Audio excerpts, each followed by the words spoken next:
YouTube channel study with ಪರಶುರಾಮ್ಗೆ ಸ್ವಾಗತವನ್ನು ಕೋರ್ತೀನಿ.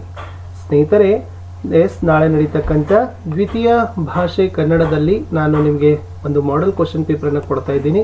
So ಇದು most important ಆಗಿರ್ತಕ್ಕಂಥ ಕ್ವಶನ್ ಪೇಪರ್ ಇತ್ತು. ಸೊ ಖಂಡಿತವಾಗಿ ನಾಳೆ 28/2/2025 ನಡೀತಕ್ಕಂಥ ಪರೀಕ್ಷೆಗೆ ಸೊ ಇಲ್ಲಿಂದ ಪ್ರಶ್ನೆಗಳು ಬರ್ತವೆ. ನೀವು ಹೆಚ್ಚು ವ್ಯೂಸ್ಗಳನ್ನು ಕೊಟ್ಟಿದ್ರೆ ಖಂಡಿತವಾಗಿ ಇನ್ನೊಂದು ಕ್ವಶನ್ ಪೇಪರನ್ನು ನಾನು ವಿತ್ ಕೀ ಆನ್ಸರ್ ಒಂದಿಗೆ ನಿಮಗೆ ಶೇರನ್ನು ಮಾಡ್ತೀನಿ.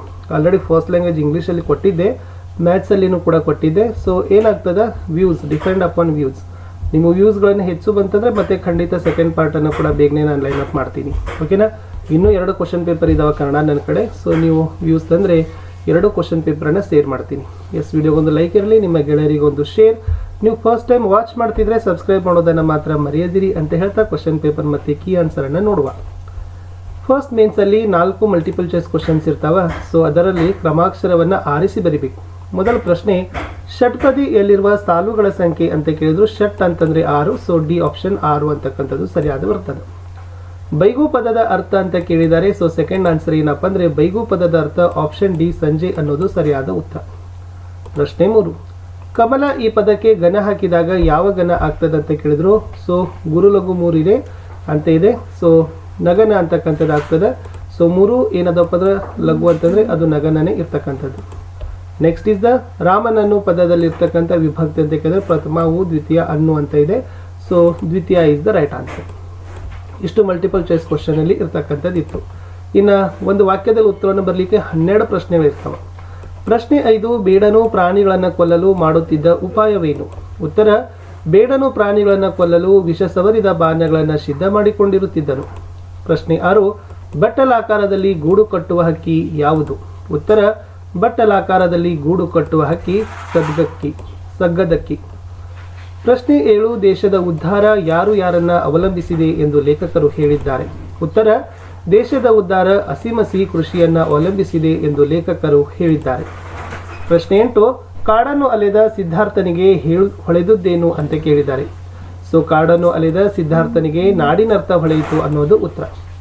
ಪ್ರಶ್ನೆ 9, ಪುಟ್ಟರಾಜರ ತಂದೆ ತಾಯಿಗಳ ಹೆಸರೇನು? ಉತ್ತರ, ಪುಟ್ಟರಾಜರ ತಂದೆ ರೇವಣ್ಣಯ್ಯ, ತಾಯಿ ಸಿದ್ದಮ್ಮ. ಪ್ರಶ್ನೆ 10, ಚೈತ್ರವು ಮಾಡುವ ಕೆಲಸವೇನು ಅಂತ ಕೇಳಿದ್ದಾರೆ. ಚೈತ್ರದಲ್ಲಿ ಪ್ರಕೃತಿ ಎಲ್ಲೆಲ್ಲೂ ಹಸಿರಿನಿಂದ ಕಂಗೊಳಿಸುತ್ತಿದೆ. ಒಣಗಿ ನಿಂತ ಮರವು ಹೂವು ಹಣ್ಣುಗಳಿಂದ ಕಂಗೊಳಿಸುತ್ತಿದೆ ಅಂತಕ್ಕದ್ದನ್ನು ನೀವೇನು ಮಾಡಬೇಕಾಗಿತ್ತು? ಬರಿಬೇಕಿತ್ತು. ಮುಂದಿನ ಪ್ರಶ್ನೆ 11, ಹಕ್ಕಿಗಳು ಗೂಡು ಕಟ್ಟುವ ಸಾಮರ್ಥ್ಯಕ್ಕೆ ಮಿತಿಯೊಡ್ಡುವ ಅಂಶಗಳಾವುವು? ಹಕ್ಕಿಯ ದೇಹದ ಸ್ವರೂಪ, ಪರಿಸರ ವೈಲಕ್ಷಣ್ಯಗಳು, ಬಲಿ, ಬೇಟೆ ಸಂಬಂಧಗಳು ಅದರ ಸಾಮರ್ಥ್ಯಕ್ಕೆ ಮಿತಿಯೊಡ್ಡುತ್ತವೆ ಅನ್ನೋದನ್ನು ನೀವು ಬರಿಬೇಕಿತ್ತು. ಪ್ರಶ್ನೆ 12ಕ್ಕೆ ಬರ್ತೀನಿ. ಗುರುಗಳು ಹೇಳಿದಂತೆ ಕಾಫಿ ಮತ್ತು ಕಾಫಿಯ ಕಪ್ಪು ಯಾವುದರ ಪ್ರತೀಕಗಳು? ಉತ್ತರ, ಗುರುಗಳು ಹೇಳಿದಂತೆ ಕಾಫಿ ಜೀವನ ಇದ್ದಂತೆ, ಕಾಫಿಯ ಕಪ್ಪು ಹಣ, ಅಂತಸ್ತು, ಅಧಿಕಾರದ ಪ್ರತೀಕಗಳು ಎಂದು ಹೇಳಿದ್ದಾರೆ. ಪ್ರಶ್ನೆ 13, ಅಡಿಗರು ಹಗಲಿರುಳು ಯಾವುದಕ್ಕೆ ಹೋರಾಡಬೇಕೆಂದು ಹೇಳುತ್ತಾರೆ? ಉತ್ತರ, ಅಡಿಗರು ಹಗಲಿರುಳು ಒಂದೇ ಹೆಗ್ಗುರಿಗೆ ಹೋರಾಡಬೇಕೆಂದು ಹೇಳುತ್ತಾರೆ. ಪ್ರಶ್ನೆ 14, ಹರಿದ್ವಾರದಲ್ಲಿ ಏನನ್ನು ನೋಡಬೇಕೆಂಬುದು ಲೇಖಕರ ಗುರಿಯಾಗಿತ್ತು ಅಂತ ಕೇಳಿದ್ರು. ಸೊ ದ ಆನ್ಸರ್ ಈಸ್ ಹರಿದ್ವಾರದಲ್ಲಿ ಗಂಗಾ ನದಿಯ ಬ್ರಹ್ಮಕುಂಡದಲ್ಲಿ ನಡೆಯುವ ಆರತಿಯನ್ನು ನೋಡಬೇಕೆಂಬುದು ಲೇಖಕರ ಗುರಿಯಾಗಿತ್ತು ಅನ್ನೋದನ್ನು ನೀವೇನು ಮಾಡಬೇಕಾಗಿತ್ತು ಫ್ರೆಂಡ್ಸ್? ಬರಿಬೇಕಿತ್ತು. ಮುಂದಿನ ಪ್ರಶ್ನೆ, ತುಂಬಿದ ಕುಣಿಗಲ್ ಕೆರೆಯನ್ನು ಯಾವುದಕ್ಕೆ ಹೋಲಿಸಲಾಗಿದೆ ಅಂತ ಕೇಳಿದ್ದಾರೆ. 15ನೇ ಉತ್ತರ, ತುಂಬಿದ ಕುಣಿಗಲ್ ಕೆರೆಯನ್ನು ನಿಂಬೆ ಹಣ್ಣಿಗೆ ಹೋಲಿಸಲಾಗಿದೆ. ಪ್ರಶ್ನೆ 16, ಗೋಪಾಲನಿಗೆ ಬಣ್ಣ ಬಣ್ಣದ ಹೂಗಳು ಹೇಗೆ ಕಾಣಿಸುತ್ತಿದ್ದವು ಅಂತ ಕೇಳಿದ್ದಾರೆ. ಸೊ ಗೋಪಾಲನಿಗೆ ಬಣ್ಣ ಬಣ್ಣದ ಹೂಗಳು ಸಾವಿರಾರು ಮಳೆಬಿಲ್ಲುಗಳು ಸೇರಿ ಕುಣಿದಂತೆ ಕಾಣಿಸುತ್ತಿತ್ತು ಅಂತ ಬರೆದ್ರೆ ಉತ್ತರ ಸರಿ ಆಗ್ತದೆ. ಮುಂದಿನ ಪ್ರಶ್ನೆ 2 ಮಾರ್ಕ್ಸ್ ಕ್ವಶನ್ಸ್. ಇಲ್ಲಿನೂ ಕೂಡ 8 ಇರ್ತಾವೆ. ಪ್ರತಿಯೊಂದಕ್ಕೂ ಕೂಡ ನೀವೇನು ಬರೀಬೇಕು? 2-3 ವಾಕ್ಯದ ಉತ್ತರಗಳನ್ನು ಬರೀಬೇಕು. 3-4. ಸೊ ಟೋಟಲ್ 16 ಮಾರ್ಕ್ಸ್ಗಳನ್ನು ನೀವು ಈಸಿಯಾಗಿ ಇಲ್ಲಿ ಏನು ಮಾಡ್ತೀರಪ್ಪ ಅಂದರೆ ಸೆಕ್ಯೂರ್ಗಳನ್ನು ಮಾಡ್ತೀರಿ. ಪ್ರಶ್ನೆ 17, ಗಿಳಿಯು ಇಂದ್ರನನ್ನು ಯಾವ ವರ ಕೇಳಿತು ಅಂತ ಕೇಳಿದ್ದಾರೆ. ಸೊ ಆನ್ಸರ್ ಏನಪ್ಪ ಅಂದರೆ ಗಿಳಿ ಇಂದ್ರನನ್ನ ದೇವರಾಜ ವರವನ್ನು ಕೊಡುವ ಇಚ್ಛೆ ಇದ್ದರೆ ಈ ಮರಕ್ಕೆ ಮೊದಲಿನಂತೆ ಹಸಿರಿನಿಂದ ನಳಿಸುವ ಫಲ, ಪುಷ್ಪಭಾರದಿಂದ ಬೀಗುವ ನೆರಳು ಕೊಡುವ ವರವನ್ನು ದಯಪಾಲಿಸು, ಆದರೆ ಈಗಿನ ಅವಸ್ಥೆಯನ್ನು ನಾನು ನೋಡಲಾರೆ ಎಂದು ಗಿಳಿ ಇಂದ್ರನನ್ನ ವರ ಕೇಳಿತು. ಪ್ರಶ್ನೆ 18, ಸರ್ವಜ್ಞ ಕವಿಯು ಕೃಷಿಯ ಬಗ್ಗೆ ಹೇಳಿರುವ ವಚನ ಯಾವುದು? ಸರ್ವಜ್ಞ ಕವಿ ಕೃಷಿಯ ಬಗ್ಗೆ ಹೇಳಿರುವ ವಚನವೆಂದರೆ ಕೋಟಿ ವಿದ್ಯೆಗಳಲ್ಲಿ ಮೇಟಿ ವಿದ್ಯೆಗೆ ಮೇಲು, ಮೇಟಿಯಂ ರಾಟಿ ನಡೆದುದಲ್ಲದೆ ದೇಶ ದಾಟವೇ ಕೆಡಗುಂ ಎಂದು ಹೇಳಿದ್ದಾರೆ. ಪ್ರಶ್ನೆ 19, ಹಕ್ಕಿಗೂಡಿನ ವಿಶೇಷತೆಗಳೇನು ಅಂತ ಕೇಳಿದ್ದಾರೆ. ಹಕ್ಕಿಗೂಡಿನ ವಿಶೇಷತೆಗಳೆಂದರೆ ಅವು ಕೆಲವು ಕೀಟ, ಉರಗ ಸಂತತಿ ಮತ್ತು ಹಲವು ಸಸ್ತನಿಗಳಂತೆ ಸುಂದರವಾಗಿ ಗೂಡು ಕಟ್ಟುತ್ತವೆ. ಇಲ್ಲಿ ವಾಸ್ತುಶಿಲ್ಪಿಯ ಕಲ್ಪನೆ ಸಾಕಾರಗೊಳ್ಳುತ್ತದೆ. ಅವು ಸಿಮೆಂಟ್, ಗಾರೆಯಂಥ ವಸ್ತುಗಳಿಗಿಂತಲೂ ಭಿನ್ನವಾದ ವಸ್ತುವನ್ನು ಬಳಸಬಲ್ಲವು. ಒಳಗೋಡೆಯನ್ನು ಪ್ಲಾಸ್ಟರ್ ಮಾಡಬಲ್ಲವು ಅಂತಕ್ಕಂಥ ಅಂಶವನ್ನು ನೀವೇನು ಮಾಡಬೇಕು ಸ್ನೇಹಿತರೆ, ಬರೀಬೇಕಾಗಿತ್ತು. ಸೊ ಹೋಗೋಣ ಮುಂದಿನ ಪ್ರಶ್ನೆಗೆ. ಸೊ ಮುಂದಿನ ಪ್ರಶ್ನೆ ಇತ್ತು 20. ಎಸ್, ಅಡಿಗರು ಯಾವುದನ್ನು ಹೇಳಿತನ ಮತ್ತು ಹೆಂತನ ಎಂದು ಕರೆದಿದ್ದಾರೆ? ಉತ್ತರ: ಅಡಿಗರು ಗಾಳಿ ಬಂದೆಡೆ ತಿರುಗುವುದು ಹೇಳಿತನ, ದಾಳಿ ಮಾಡಿದಾಗ ಶರಣಾಗೋದು ಹೆಂತನ ಎಂದು ಕರೆದಿದ್ದಾರೆ. ಪ್ರಶ್ನೆ 21. ಕರ್ಪೂರದ ಕೆಲಸವೇನು? ಅದು ತನ್ನ ಕೆಲಸವನ್ನು ಹೇಗೆ ಪೂರೈಸುತ್ತದೆ? ಉತ್ತರ: ಕರ್ಪೂರದ ಕೆಲಸ ದೇವರಿಗೆ ಆರತಿ ಮತ್ತು ಪೂಜೆಗೆ ಸಹಾಯ ಮಾಡುವುದು. ತಟ್ಟೆಯಲ್ಲಿರುವ ಕರ್ಪೂರ ಬೆಂಕಿಯಲ್ಲಿ ಉರಿದು ಶಬ್ದ ಮಾಡದೆ ಬೆಳಕನ್ನು ನೀಡುತ್ತಾ ಮೌನವಾಗಿ ಕರಗುತ್ತದೆ. ತನ್ನ ಕೆಲಸವನ್ನು ಸದ್ದು ಗದ್ದಲವಿಲ್ಲದೆ ಶಾಂತಿಯಿಂದ ತನ್ನ ಕೆಲಸವನ್ನು ಪೂರೈಸುತ್ತದೆ ಅಂತಕ್ಕದ್ದನ್ನು ನೀವು ಬರೀಬೇಕು. 22ನೇ ಪ್ರಶ್ನೆ. ಶತ್ರುಬಲಕ್ಕೆ ನಮೋ ಎಂದು ಉತ್ತರನು ಏಕೆ ಹೇಳಿದನು ಅಂತ ಕೇಳಿದ್ದಾರೆ. ಉತ್ತರನು ಸಮುದ್ರದ ಹಾಗೆ ವಿಶಾಲವಾದ ಕುರುಸೇನೆಯನ್ನು ಕಂಡು ಭಯಭೀತನಾಗುತ್ತಾನೆ. ಅದನ್ನು ನೋಡಿ ಅದ್ಭುತವಾದ ಭಯಂಕರವಾದ ಈ ಸೈನ್ಯದೊಡನೆ ನಾನು ಯುದ್ಧ ಮಾಡಲಾರೇನು? ಶಿವನು ಯುದ್ಧ ಮಾಡಿ ಇವರನ್ನು ಗೆಲ್ಲಬಹುದು ಎಂಬುದಾಗಿ ಭಾವಿಸಿ ಶತ್ರುಬಲಕ್ಕೆ ನಮೋ ಎನ್ನುತ್ತಾನೆ. ಮುಂದಿನ ಪ್ರಶ್ನೆ. ಭೀಮನಾಯಕನು ವೈದ್ಯರ ವಸ್ತುಗಳನ್ನು ಹಿಂತಿರುಗಿಸಿ ಏನೆಂದು ಹೇಳಿದನು ಅಂತ ಕೇಳಿದ್ದಾರೆ. ಆನ್ಸರ್: ಭೀಮನಾಯಕನು ವೈದ್ಯರ ವಸ್ತುಗಳನ್ನು ಹಿಂತಿರುಗಿಸಿ ದೇವರ ಒಡವೆಗಳನ್ನು ದೇವರಿಗೆ ಒಪ್ಪಿಸಲು ಬಂದಿದ್ದೇನೆ, ನನ್ನನ್ನು ಕ್ಷಮಿಸಿ, ದಯವಿಟ್ಟು ಎಲ್ಲವನ್ನ ಒಪ್ಪಿಸಿಕೊಳ್ಳಬೇಕು ಎಂದು ಹೇಳಿದನು. ಮುಂದಿನ ಪ್ರಶ್ನೆ. ತಿರುಳ್ ಕನ್ನಡ ನಾಡು ಯಾವುದು? ಆನ್ಸರ್: ಮಹಾಕೋಪನ ನಗರದ ಪುಲಿಗೆರೆಯ ಸ್ತುತ್ಯವಾದ ಒಕ್ಕುಂದದ ನಡುವೆ ಇರುವ ನಾಡೇ ತಿರುಗನ್ನಡ ನಾಡಾಗಿದೆ ಅನ್ನೋದನ್ನು ಬರೀರಿ. ಇನ್ನು ಎಸ್, ಕವಿ ಸಾಹಿತ್ಯ ಸ್ಥಳಕಾಲ ಕೃತಿ ಪ್ರಶಸ್ತಿಗಳನ್ನ ವಾಕ್ಯ ರೂಪದಲ್ಲಿ ಬರೀಬೇಕಿತ್ತು. ಅರಾ ಮಿತ್ರ. ಅರಾ ಮಿತ್ರ ಅವರ ಪೂರ್ಣ ಹೆಸರು ಅಕ್ಕಿ ಹೆಬ್ಬಾಳು ರಾಮಣ್ಣ ಮಿತ್ರ. ಕಾಲ 1935. ಸ್ಥಳ ಮಂಡ್ಯ ಜಿಲ್ಲೆಯ ಅಕ್ಕಿ ಹೆಬ್ಬಾಳು. ಕೃತಿಗಳು ಎಸ್, ಇವರು ಆರತಕ್ಷತೆ ಮತ್ತು ಇತರ ಪ್ರಬಂಧಗಳು, ನಾನೇಕೆ ಕೊರೆಯುತ್ತೇನೆ ಮತ್ತು ಇತರ ಪ್ರಬಂಧಗಳು, ಛಂದೋಮಿತ್ರ, ಕನ್ನಡ ಮೇಘದೂತ, ಮಹಾಭಾರತ ಪಾತ್ರ ಸಂಗತಿಗಳು ಮುಂತಾದ ಕೃತಿಗಳನ್ನು ಬರೆದಿದ್ದಾರೆ. ಇವರಿಗೆ ಕಾವ್ಯಾನಂದ ಪುರಸ್ಕಾರ, ಗೋರೂರು ಸಾಹಿತ್ಯ ಪ್ರಶಸ್ತಿ ಹಾಗೂ ಧರ್ಮಶ್ರೀ ನಗೆರಾಜ ಪ್ರಶಸ್ತಿಗಳು ಲಭಿಸಿದ್ದಾರೆ. ಮುಂದಿನ ಪ್ರಶ್ನೆ. ಸಾರಾಂಶವನ್ನು ವಾಕ್ಯ ರೂಪದಲ್ಲಿ ಬರೀರಿ. ವೇಷ ಧರಿಸಿ ಫಲವೇನಯ್ಯ ಅಂತಕ್ಕಂಥದ್ದು ಒಂದು ವಚನ ಇದೆ. ಸೊ ವಚನದಲ್ಲಿ ನೀವೇನು ಮಾಡ್ಬೋದು, ಸಿಂಪಲ್ ಆಗಿ ಈ ಪದ್ಯ ಭಾಗವನ್ನು ಸೊನ್ನಲಿಗೆಯ ಸಿದ್ದರಾಮ ಬರೆದಿರುವ ವಚನಗಳು ಅಂತ ಪದ್ಯದಿಂದ ಆರಿಸಿದ್ದಾರೆ. ಸೊನ್ನಲಿಗೆ ಸಿದ್ದರಾಮರು ಮಾನವನ ಬಾಹ್ಯ ಮತ್ತು ಆಂತರಿಕ ನಡವಳಿಕೆಗಳನ್ನು ಕುರಿತು ಹೇಳಿದ್ದಾರೆ.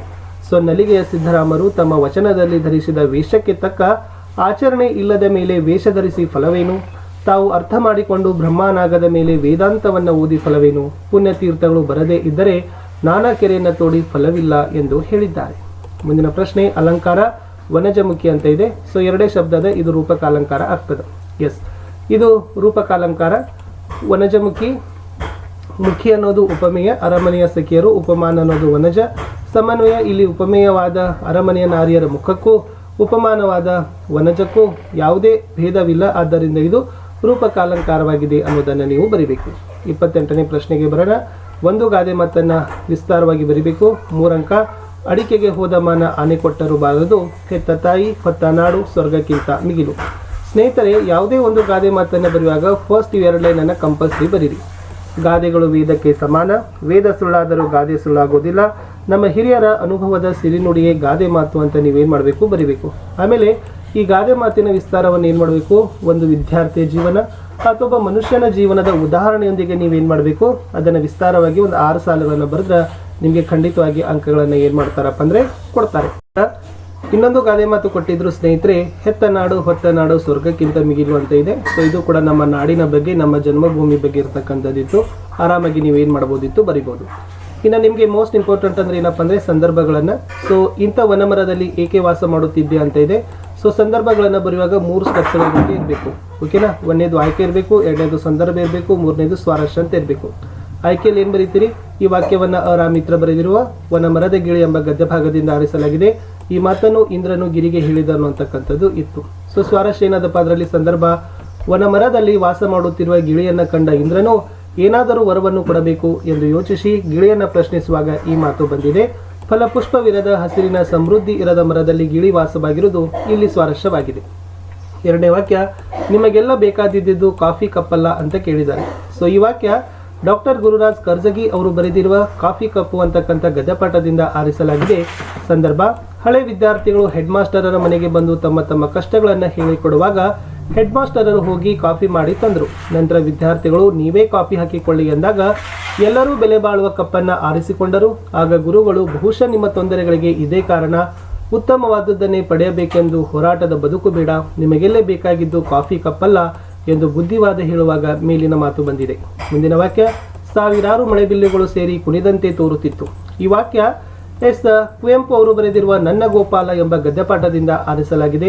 ಈ ಮಾತು ಗೋಪಾಲ ತನ್ನ ತಾಯಿಗೆ ಹೇಳ್ತಾನೆ. ಸಂದರ್ಭ: ಬನದಲ್ಲಿರುವ ಪ್ರಕೃತಿಯ ಸೊಬಗನ್ನ ವರ್ಣಿಸುತ್ತಾ ಮಲ್ಲಿಗೆ ಹೂ, ಕೇದಿಗೆ ಹೂ ಅರಳಿ ಸಾವಿರಾರು ಮಳೆಬಿಲ್ಲುಗಳು ಸೇರಿ ಕುಣಿದಂತೆ ತೋರುತ್ತಿತ್ತು ಎಂದು ವರ್ಣಿಸುತ್ತಾ ಈ ಮಾತನ್ನ ಹೇಳಿದ್ದಾರೆ. ಮುಂದಿಂದು ಬೊಬ್ಬೆ ಹೊಡೆದಾವೆ ಬಾಳೆ ನೀನು ಅಂತಕ್ಕಂಥದ್ದು ಇದೆ. ಸೊ ಇದನ್ನು ಏನ್ ಮಾಡಿದಾರಪ್ಪ ಅಂದ್ರೆ, ಈ ವಾಕ್ಯ ಮೂಡಲ್ ಕುಣಿಗಲ್ ಕೆರೆ ಎಂಬ ಜನಪದ ಗೀತೆಯಿಂದ ಆರಿಸಲಾಗಿದೆ. ಈ ಮಾತನ್ನ ಜನಪದರು ನಮ್ಮ ಓದುಗರಿಗೆ ಹೇಳಿದ್ದಾರೆ. ಸಂದರ್ಭ: ಕೃಷಿಗಾರಿಕೆ, ಮೀನುಗಾರಿಕೆ ಉಪಕಸುಬು ತುಂಬಿದ ಕುಣಿಗಲ್ ಕೆರೆಗೆ ಬಲೆ ಹಾಕಿ ಮೀನು ಹಿಡಿಯಲು ತೆಪ್ಪದಲ್ಲಿ ಹೋಗಿ ಬಲೆಯನ್ನ ಎತ್ತಿಕೊಂಡು ಬರುವಾಗ ಬಲೆಯಲ್ಲಿ ಸಿಲುಕಿಕೊಂಡ ಮೀನುಗಳನ್ನು ನೀರಿನಿಂದ ಮೇಲೆತ್ತಿದಾಗ ವಿಲವಿಲ ಒದ್ದಾಡುವ ಪರಿಯನ್ನ ಬೊಬ್ಬೆ ಹೊಡೆದಾವೆ ಬಾಳೆ ಮೀನು ಎಂದು ಹೇಳುವಾಗ ಈ ಮಾತು ಬಂದಿದೆ. ಮುಂದಿನ ವಾಕ್ಯ: ಸೌಜನ್ಯದಿಂದ ನಮಗೆ ನಷ್ಟವಿಲ್ಲದೆ ಬೇರೆಯವರಿಗೂ ಲಾಭವಾಗುತ್ತದೆ. ಈ ವಾಕ್ಯ ಡಾಕ್ಟರ್ ಹಾಮಾ ನಾಯ್ಕ್ ಬರೆದಿರುವ ಸೌಜನ್ಯ ಎಂಬ ಗದ್ಯದಿಂದ ಆರಿಸಲಾಗಿದೆ. ಈ ಮಾತನ್ನ ಲೇಖಕರು ಹೇಳ್ತಾರೆ.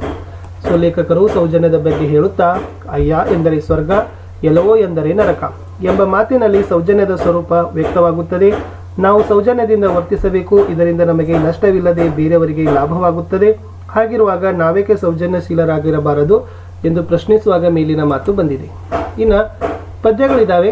ಕೆಸರೊಳಿದ್ದರೂ ಸಾರ್ಥಕತೆಗೆ ಒಂದು ಬಾನಕ್ಕೆ ಹಗಲಿರುಳು ಅಂತ ಇದೆ. ಸೊ ನೋಡೋಣ.